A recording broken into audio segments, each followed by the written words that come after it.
Joe Biden on COVID-19. Just judge this president on the facts. 5 million Americans infected by COVID-19. More than 170,000 Americans have died.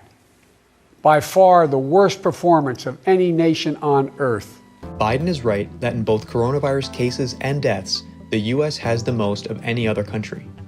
As of August 21st, the U.S. had 5.6 million cases and more than 174,000 deaths, according to Johns Hopkins University's COVID-19 dashboard.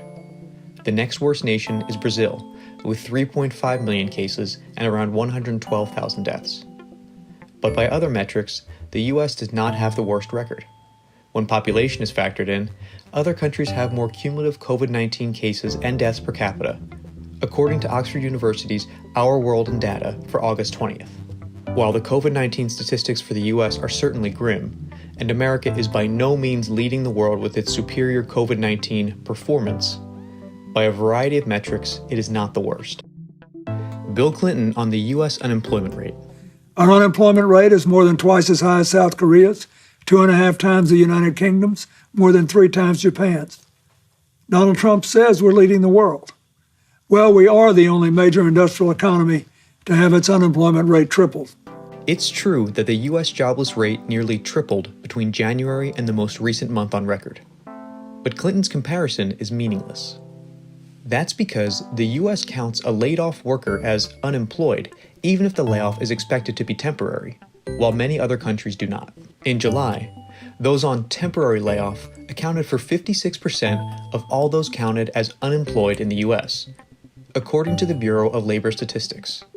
The Organization for Economic Cooperation and Development writes, "The United States are strongly relying on unemployment insurance benefits to secure the income of workers who lose their jobs, even in the case of a temporary crisis.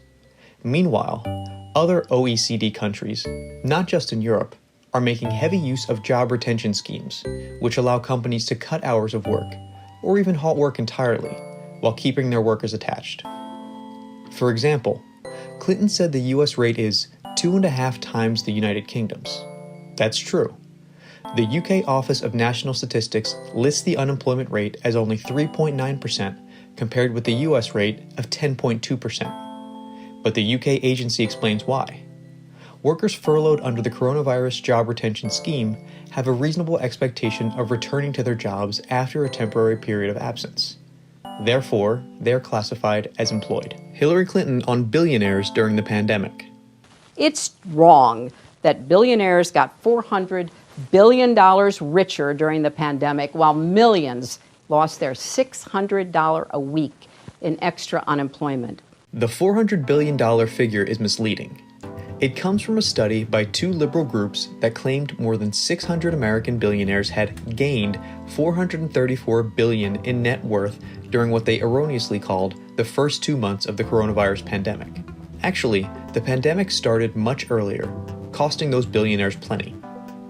The study ignores the prior month when the stock market crashed. Between February 19th and March 18th, for example, the S&P 500 had already lost over 29% of its value. The study claimed the American billionaires had gained 15% in net worth in the 2 months following March 18th, but that was simply regaining what had been lost in the weeks before. Sanders on raising the minimum wage. Joe supports raising the minimum wage to $15 an hour. This will give 40 million workers a pay raise and push the wage scale up for everyone else. The senator is citing a statistic generated by the Economic Policy Institute, which has backing from labor unions and advocates the $15 wage proposal. But the nonpartisan Congressional Budget Office projects a much less dramatic impact, and some probable costs. CBO estimated in a July 2019 report that raising the federal minimum wage to $15 an hour by 2025 would increase the wages of 17 million workers whose wages would otherwise be below $15 per hour.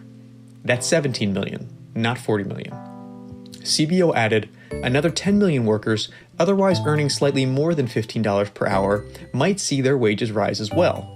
That's perhaps 10 million, not everyone else who would see a ripple effect.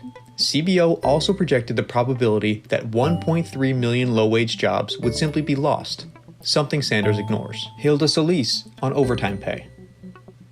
He and President Obama made it easier for home care workers to organize. They extended overtime pay to more than 4 million workers. Obama and Biden tried to do that, but the proposed overtime rule never went into effect. Federal labor laws require overtime pay, 1.5 times the regular pay, for time worked beyond 40 hours in a week. But there's an exemption for certain workers earning a certain amount. The Obama administration wanted to raise that income threshold to $47,476 a year from $23,660 a year. That would have made an additional 4.2 million employees eligible for overtime pay, according to Labor Department estimates at the time. The rule was supposed to take effect December 1st, 2016, but a district court judge found the rule was unlawful and blocked it.